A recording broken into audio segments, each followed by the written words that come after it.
Pangalawang update ay pinag-utos ng Korte Suprema na dapat ay magpakita at dumalo yung bagong chairman ng Committee on Appropriation ng mababang kapulungan ng House of Representatives, si Marikina Congresswoman Stella Kimbo.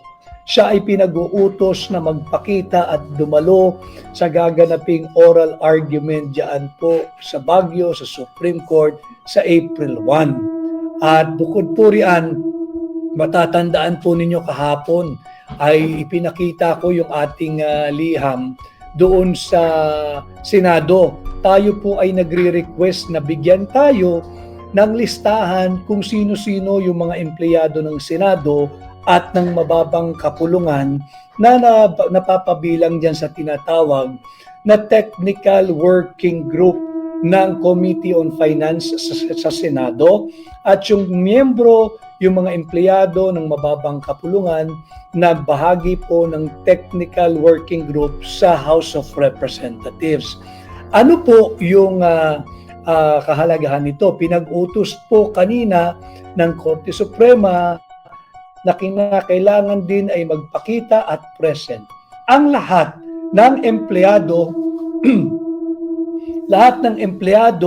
ng Senado at ng mababang kapulungan na bahagi ng tinatawag na Technical Working Group.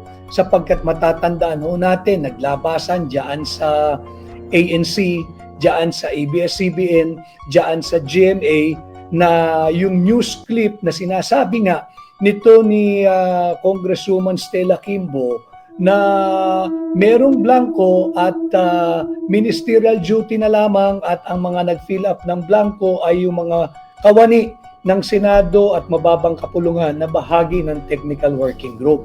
And we have written both the Senate and the House of Representatives requesting for the names of those honest and hardworking employees of both houses na miyembro ng TWG.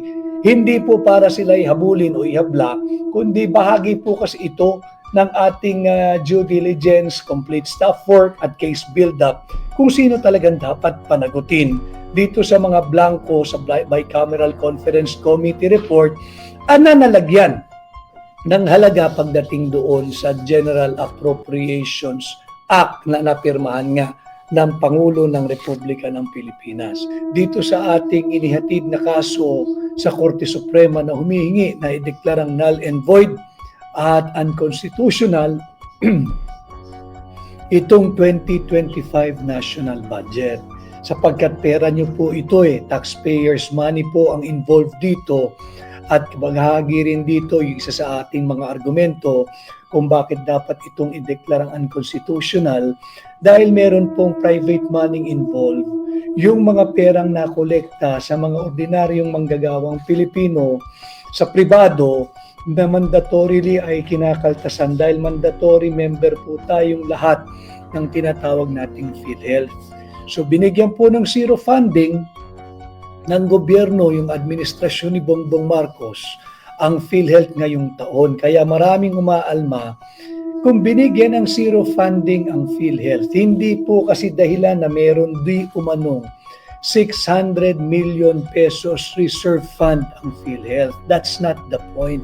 The point being, saan napunta yung mandatoring kinakaltas tuwing sahod mula sa mga nagtatrabaho sa pribadong sektor.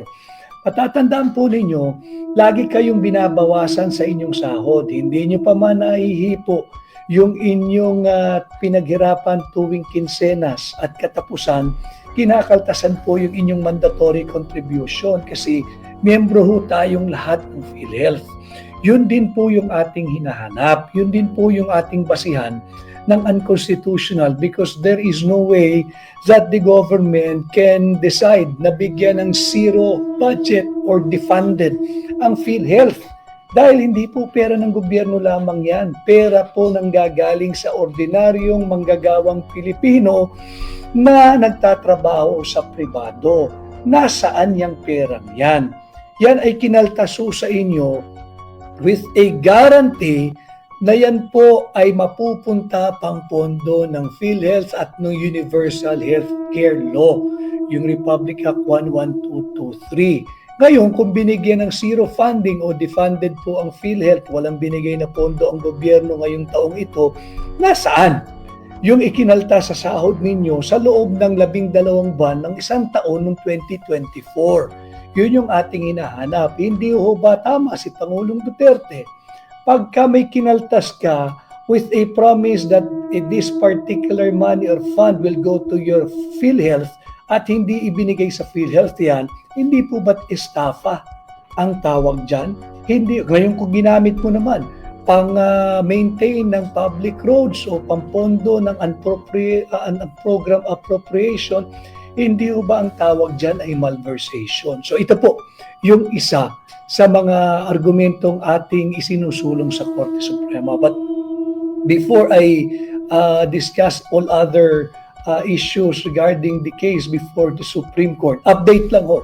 Natuloy po kanina yung preliminary conference at doon po sa preliminary conference, kaya po sinusundan natin ang ating pagla-live, yung ating posting kanina.